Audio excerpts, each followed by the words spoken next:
The Beauty of Being Crushed by The Black Fame of Mott, Michael Griffin. To be crushed, when once you had a crush on life itself. To love life so deeply that its blows shatter your very soul, sending your tears flowing into a river of sorrows. In the crushing like grapes in the winepress, like olives in the oil press flows the rivers of let-downs and sorrows. You are forced to face yourself. All the dreams you once clung to, the shell you thought was your whole self, are broken. You weep as the grapes weep, as the olives yield their oil, poured out, emptied, stripped of what you thought life was supposed to be. The forces that crush you do more than break your plans. They strip away the meaning your ego invented. You are left wondering if there is anything of you left at all. The pain, the suffering, the darkness, it all presses you, ferments you, and brings the scum of your life to the surface. Feels like ruin. Feels like waste. And yet, like fruit under the stone, you endure blow after blow, your beauty seemingly destroyed. You sit in darkness asking, what is life even about? But here is the truth. This is not the end. It is the end of the lies and illusions you've told yourself. These questions, this emptiness, mark the beginning of your illumination. At last, you are over it, over life as you thought it should be. The heartbreak, the betrayals, the letdowns, they have brought you to surrender. The mask you wore was never you. It was a costume for a part you were never meant to keep. Now, stripped bare, you are no longer just fruit that will rot in the grave. You are wine. You are oil. You are spirit. Through the long fermentation of why and what for, your pain is transmuted into something sacred, the finest wine, the purest olive oil. This is your libation poured out, your anointing for a higher self. To become who you truly are, you had to be crushed. You had to sit in darkness. You had to cry out to the universe. Do you see me? Do you care?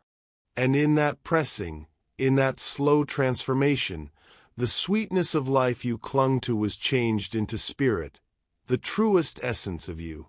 When all seems hopeless and time is running out, remember, the finest wine comes from volcanic soil.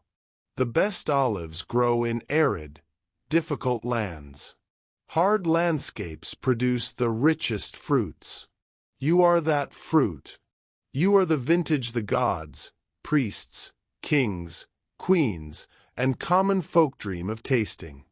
You are the joy at the wedding feast, the warmth at the lover's table, the merry of the holy Sabbath and Passach, Passover, the laughter at the festival, the bliss in the song and dance, and the final toast to the memory of one who has gone, worth celebrating their life with a toast of the finest wine.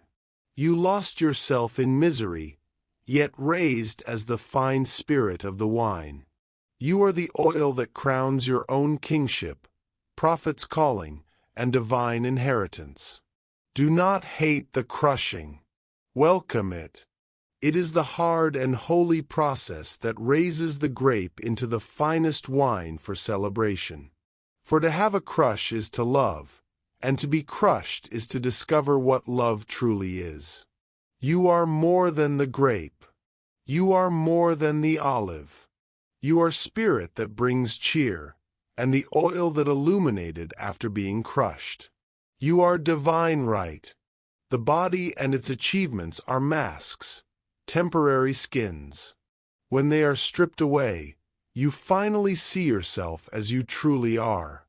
And that is the greatest crush of all, to fall in love with the real you.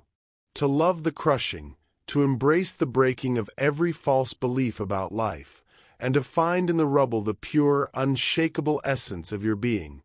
This is the most divine love affair you will ever have. The helpers you mistook for enemies.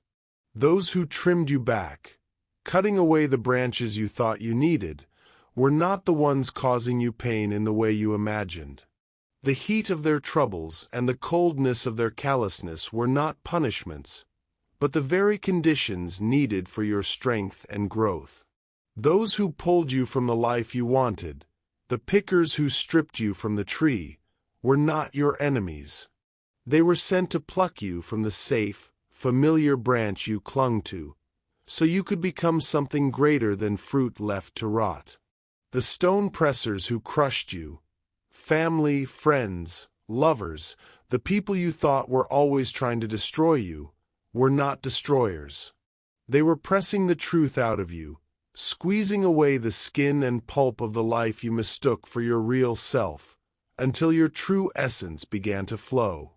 The vat makers and distillers, the rabbis, pastors, philosophers, those who could not explain your suffering in a way that made sense, were not your enemies either.